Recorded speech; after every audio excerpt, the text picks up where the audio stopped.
और जो है आपके फिश ऑयल से, इन सब चीजों से हमें विटामिन ए मिलता है। आगे इसके बारे में और डीप बताएंगे कि इसकी कमी की वजह से हमें क्या हो सकता है। पहले इस कहाँ से मिलता है, हम सोर्सेज जान लेते हैं कि कहाँ कहाँ से ये मिलता है। फिर आता है आपका विटामिन डी। इसको क्या कहेंगे, मतलब इस तरह से हम लोग बच्चों को रटाते थे कि इस तरह से आप विटामिन याद करिए। इसको कहते हैं हड्डियों का इंजीनियर। विटामिन डी को कहते हैं हड्डियों का इंजीनियर। इसका काम क्या होता है, आपके बोन्स स्ट्रॉन्ग करना, आपके दांतों को मजबूत करना। और सबसे बड़ा विटामिन डी का काम होता है कैल्शियम का एब्जॉर्प्शन आपके शरीर में। अगर विटामिन डी नहीं है तो अगर आप कैल्शियम खा रहे हो तो आपके शरीर में कैल्शियम का एब्जॉर्प्शन नहीं होगा, आपके शरीर में कैल्शियम पूरा नहीं जाएगा। तो विटामिन डी कमी नहीं होनी चाहिए शरीर में। इसका सबसे अच्छा सोर्स जो होता है आपका सुबह की धूप।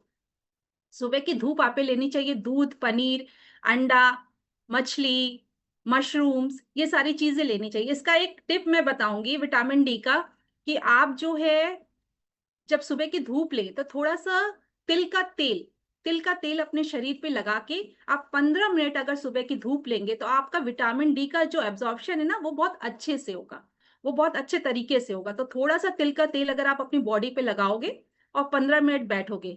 मशरूम अगर आप बनाते हो तो मशरूम को आप 15 मिनट के लिए डायरेक्ट सनलाइट में रखो, फिर उसे बनाओ, तब वो आपको विटामिन डी ज्यादा देगा। फिर आता है आपका विटामिन ई। इसको क्या कहेंगे, त्वचा और बालों का रक्षक। विटामिन ई, विटामिन ई के कैप्सूल्स हम लोग डालते हैं ना जब फेशियल करा रहे होते हैं या कुछ कराते हो या खाते भी है विटामिन ई। तो ये त्वचा और बालों का रक्षक होता है। ये जो है आपके स्किन के लिए, आपके हेयर के लिए एंटीऑक्सीडेंट्स होता है। एंटीऑक्सीडेंट्स सारे विटामिन होते हैं, ओनली विटामिन बी कॉम्प्लेक्स को छोड़ के सारे विटामिन आपके एंटीऑक्सीडेंट्स होते हैं। तो इसका आपका सोर्स होता है आपका सूरजमुखी का बीज, सनफ्लावर सीड्स हो गया, बादाम हो गया, पालक हो गया, एवोकाडो हो गया। ये सारी चीजें आपको विटामिन ई से मिलती हैं। फिर आता है आपका विटामिन के। विटामिन के, इसको कहते हैं खून का डॉक्टर। विटामिन ए कम होगा तो बहुत दिक्कत आएगी आपके शरीर में। ये आपके शरीर में जो है ब्लड क्लॉट करता है। जब आप कहीं गिर जाओ, चोट लग जाए, तो अगर विटामिन के की कमी है आपके शरीर में तो वो बहता रहेगा खून, वो बंद नहीं होगा, उसका रिसाव जो है ना वो बंद नहीं होता है। तो विटामिन के बहुत जरूरी होता है आपके शरीर के लिए। ये आपको मिलता है पालक, मेथी, पत्ता गोभी, ब्रोकली या सोयाबीन, इन सारी चीजों में आपको विटामिन के मिल सकता है। फिर आता है आपका वाटर सोल्यूबल। वाटर सोल्यूबल दो होते हैं, एक होता है कि विटामिन सी एंड दूसरा होता है विटामिन बी कॉम्प्लेक्स। तो विटामिन सी को कहते हैं हम इम्यूनिटी का बॉडीगार्ड। इम्यूनिटी का बॉडीगार्ड इसको कहते हैं। तो इससे हमारा जो है रोग प्रतिरोधक क्षमता जो है वो बढ़ती है। हमारा जो कोई भी चोट लगी है, कुछ भी है, तो वो जल्दी ठीक होता है। और स्किन के लिए विटामिन सी बहुत अच्छा होता है। तो इसके जो सोर्सेज होते हैं वो होता है नींबू, संतरा, टमाटर, जितना भी साइट्रस फूड्स होते हैं या साइट्रस चीजें होती हैं वो इसमें सारे आते हैं। अमरूद हो गया, फिर शिमला मिर्च, आंवला, ये सारे के सारे भी विटामिन सी के सोर्सेज होते हैं। अब आता है आपका vitamin B complex. Vitamin B क्या होता है, विटामिन बी कॉम्प्लेक्स मेनली आपका जो मैक्रो न्यूट्रिएंट्स होते हैं ना, उनको मदद करने के लिए होता है। मेनली उसका काम क्या होता है विटामिन बी कॉम्प्लेक्स का, कि कार्ब्स और फैट और प्रोटीन को ब्रेक डाउन करता है और हमें उनके ग्लूकोज को ब्रेक डाउन करके हमें एनर्जी प्रोवाइड करता है। विटामिन बी कॉम्प्लेक्स जो होता है ये मेनली हमें डाइजेशन में, हमारे मेटाबॉलिज्म को इंक्रीज करने में मदद करता है विटामिन बी कॉम्प्लेक्स। तो विटामिन बी कॉम्प्लेक्स 8 ग्रुप समूह होता है विटामिन बी कॉम्प्लेक्स का, B1, B2, B3 and B5, B6, B7, B9 and B12। तो एक एक करके उसके बारे में जानते हैं कि विटामिन बी यानी थायमिन, ये मेटाबॉलिज्म, एनर्जी, ये में काम करता है और आपके जो है नर्वस सिस्टम को ठीक करता है। विटामिन B1, इसका जो है सोर्स होगा आपका जो है साबुत अनाज, मूंगफली, सूरजमुखी का बीज, ये सारी चीजें होंगी। फिर आता है B2, इसमें जो है आपका जो है त्वचा और आंख, इससे अच्छे होते हैं, आपका स्किन अच्छा होता है, आपके जो मेटाबॉलिज्म इंक्रीज करने का काम करता है। सारे के सारे विटामिन बी कॉम्प्लेक्स जो होते हैं वो सारे के सारे आपके मेटाबॉलिज्म इंक्रीज करने का काम करते हैं। तो इसका विटामिन बी 2 जो होता है, इसके सोर्स होते हैं दूध हो गया, अंडा हो गया, हरी सब्जियां हो गई, बादाम हो गया। फिर आता है आपका बी 3 नाइसिन। इसका काम क्या होता है? आपके डाइजेशन में, स्किन में और आपके नसों में विटामिन बी 3 का बहुत काम होता है। उसके बाद आता है, ये सोर्सेस कहाँ विटामिन बी 3 के? मूंगफली हो गया, आपका मशरूम्स हो गया, मछली हो गया, अनाज हो गए, ये सारे के सारे आपके विटामिन बी 3 नाइसिन के सोर्स होते हैं। फिर आता है आपका पैंटोथैनिक एसिड्स यानी कि विटामिन बी 5। ये आपके हॉर्मोन्स को में मदद करता है, आपके मतलब एनर्जी प्रोडक्शन में आपका हेल्प करता है। वही फैट और प्रोटीन एंड कार्ब्स को जो है कन्वर्ट करने की काम करता है कि उससे कैसे एनर्जी हम अपने बॉडी में सप्लाई होगा। फिर आता है आपका बी 6 यानी पायरिडॉक्सिन। पायरिडॉक्सिन आपका जो है मेटाबॉलिज्म इंक्रीज करता है और आपके ब्रेन के लिए अच्छा होता है बी 6। इसका हो गया आपका केला, आलू भी इसमें आ सकता है, मछली हो गई, एंड बीज जो हम लोग सुबह सुबह खाते हैं, वो सारी चीजें इसमें आ सकती हैं विटामिन बी 6 में। फिर बी 7 में आता है बायोटिन। बायोटिन अक्सर हम लोग जो है देखते हैं, जब भी बायोटिन का ये करा लो, फेशियल करा लो, ये करा लो, बहुत फायदा करता है हमारे उसके लिए। और जो है इसमें बाल, हेयर के लिए अच्छा होता है, आपके स्किन के लिए अच्छा होता है, आपके जो नील्स बार बार टूट जाते हैं, ये विटामिन बी 7 यानी कि बायोटिन की कमी से होते हैं। तो इसमें जो है आपका सोर्स आ जाएगा अंडा, बादाम, आपका जो शकरकंद, ये सारी चीजें, पालक, ये सारी चीजें इसमें आ सकती हैं आपकी बायोटिन में बी 7 में। फिर आता है फोलेट बी 9। इसमें जो है ये हमारे को एनीमिया नहीं होने देता है। ये सबसे स्ट्रॉन्ग फोलेट जो होता है, फॉलिक एसिड, हम लोग नहीं जब प्रेग्नेंट होते हैं तो डॉक्टर्स बताते हैं कि करना चाहिए। ये हमारे जो फेटस होता है उसमें जो कॉर्ड होता है, उसकी कॉर्ड की जो मतलब पावर होती है उसको ठीक करने में काम करता है विटामिन बी 9। अगर ये सही से नहीं हम ले पा रहे, इसकी कमी आ रही है, तो जो है बेबी को बहुत नुकसान कर सकता है। उसको कोई भी बाय बर्थ कोई बीमारी हो सकती है, क्योंकि वो जो कॉर्ड होता है उसमें सही से जो है सारी न्यूट्रिशन नहीं जा पा रही होती है। तो बी 9 जो है जो हमें हमारे बेबी के लिए, फेटस के लिए बहुत जरूरी होता है। फिर आता है विटामिन बी 12। बी 12 हमारा रेड ब्लड सेल्स जो होते हैं उसके लिए बहुत जरूरी होता है, कि उसके काम करने के लिए जरूरी होता है, हमारे नर्वस सिस्टम के काम करने के लिए जरूरी होता है। इसका सोर्स जो है दूध है, अंडा है, मछली है, मांस है। विटामिन बी 12 के लिए हम ये कहेंगे, विटामिन बी 12 जो भी वेजिटेरियन होते हैं उनके लिए थोड़ी सी दिक्कत आती है। नॉन वेजिटेरियन के लिए तो सारे मतलब विटामिन बी 12 बहुत इजीली मिल जाता है, पर वेजिटेरियन लोगों को थोड़ी सी विटामिन बी 12 को लेने में दिक्कत आती है, उनको थोड़ा सा ज्यादा ध्यान देना पड़ता है। विटामिन बी 12 भी शरीर में बहुत जरूरी है। तो ज्यादातर जब जो है जो वेजिटेरियंस होते हैं उनको ज्यादातर ऑस्टियोपोरोसिस या इस तरह की बीमारियां इसीलिए होती है क्योंकि वो विटामिन बी 12 की उनको कमी हो जाती है, जो कि हमें नॉन वेजिटेरियन चीजों से मिल जाता है ज्यादा अच्छी मात्रा में। तो अब चलते हैं हम इसकी इन सारे विटामिन की कमियों के बारे में, कि हम क्या क्या मतलब इससे दिक्कत हो सकती है। विटामिन ए की कमी से हमें क्या दिक्कत हो सकती है? सबको पता है कि विटामिन ए की कमी से हमें जो है नाइट ब्लाइंडनेस हो सकती है, आंखों में ड्राइनेस आ सकती है, और इन्फेक्शन हो सकता है, और इम्यून सिस्टम वीक हो सकता है। ये सारी की सारी। और एक और चीज होती है, फर्टिलिटी की भी कमी होती है। आपकी फर्टिलिटी की भी कमी होती है। विटामिन ए अगर आपकी बॉडी में कम है तो आपको मिसकैरेज भी हो सकता है, अगर विटामिन ए आपके उसमें कम है तो इम्यूनिटी वीक हो जाती है।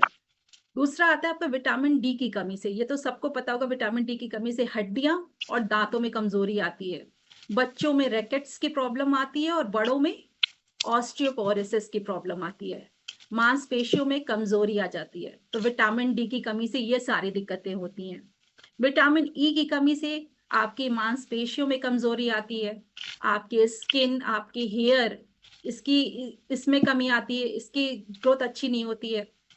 आपके इम्यून सिस्टम जो है वीक हो जाता है विटामिन ई की कमी से। आपके नर्वस सिस्टम पर भी असर पड़ता है, वो भी गड़बड़ हो जाता है। नर्वस सिस्टम से ही पूरी बॉडी चल रही होती है। तो विटामिन ई की कमी से ये सारी दिक्कतें आती है। विटामिन के की कमी से बताया है कि इसमें ब्लड क्लॉट करता है विटामिन के। तो अगर आपको कहीं चोट लगती है या आपको कोई घाव होता है, तो अगर मान लीजिए कहीं चोट लगी है और वो खून रुक नहीं रहा है, तो आपका क्या होगा? आपकी चोट जल्दी भरेगी भी नहीं और आप क्या करोगे फिर? तो विटामिन के की कमी से अगर खून में ब्लड क्लॉट नहीं होगा, तो फिर जो है आपका खून बहता रहेगा। तो विटामिन के की कमी से हमारे ब्लड में ब्लड क्लॉटिंग होती है, जिसकी वजह से हमारा खून बहना रुक जाता है अगर हमें कहीं चोट लगती है, कुछ भी होता है।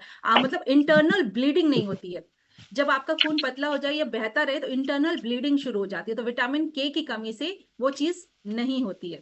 और दूसरा, विटामिन के जो होता है हमारे हड्डियों के लिए भी बहुत अच्छा होता है। तो विटामिन के बहुत जरूरी होता है। फिर आता है आपका वाटर सॉल्युबल जो होते हैं विटामिन सी। उससे हमको स्कर्वी स्कर्वी की प्रॉब्लम होती है, जो मसूड़ों से खून आना होता है ना, सूजन होता है।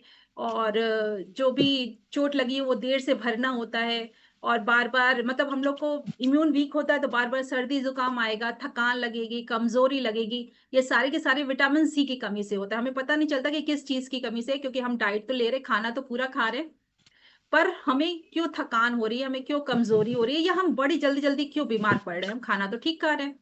तो ये चीज होती है हमारे विटामिन सी की कमी से। हम सारे के सारे विटामिन जब नहीं पता होता था तो हम लेते कहाँ थे? हमें पता ही नहीं था। इतना चीजें पढ़े सब थे, पर पता नहीं था कि हाँ इतनी चीजें लें। ये चीज इतना डीपली कभी ध्यान नहीं देते थे, अपने ऊपर अप्लाई नहीं करते थे।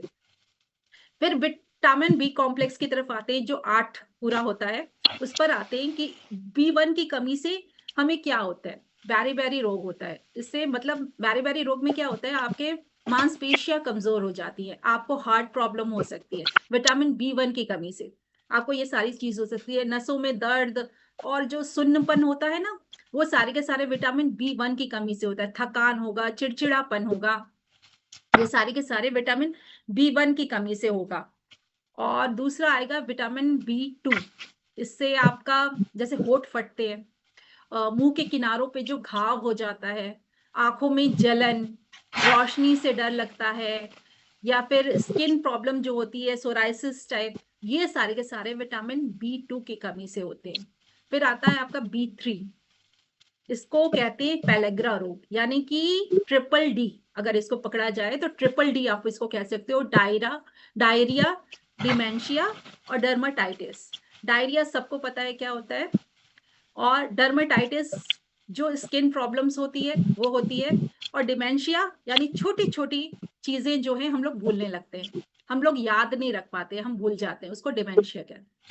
फिर आता है और B5 में आपको थकान होगा, और आपको सोने में दिक्कत होगी, आपको नींद में मतलब स्लीप साइकिल आपकी डिस्टर्ब होगा, आपको नींद जल्दी नहीं आएगी अगर आपको विटामिन B5 की कमी है। आपको कॉन्स्टिपेशन हो सकता है, आपको डाइजेशन की प्रॉब्लम हो सकती है, आपको चिड़चिड़ापन रह सकता है, आपको सिर दर्द हो सकता है। ये सारे के सारे विटामिन B5 की कमी से हो सकता है।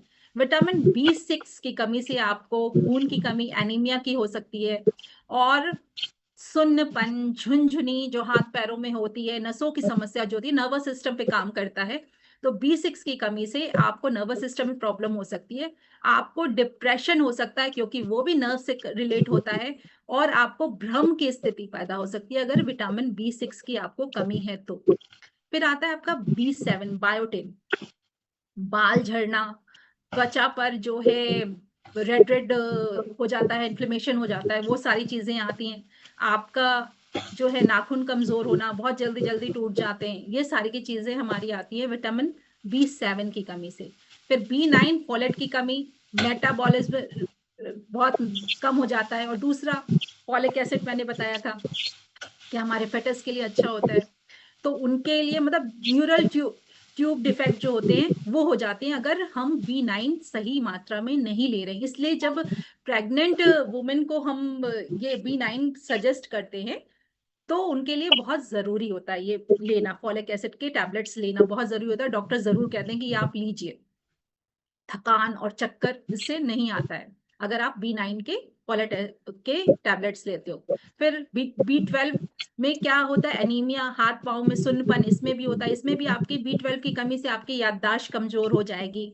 आप जो है आपका जो कंसंट्रेशन है वो नहीं लगेगा किसी काम में। तो विटामिन B12 की कमी से भी ये सारी चीजें होती हैं। मतलब ये सारी चीजें, दोनों चीजें मिलकर बनती है, माइक्रो एंड मैक्रो न्यूट्रिएंट्स जो होते हैं एक साथ मिलकर न्यूट्रिशन की हमारी जो प्लेट होती है उसको कंप्लीट करते हैं।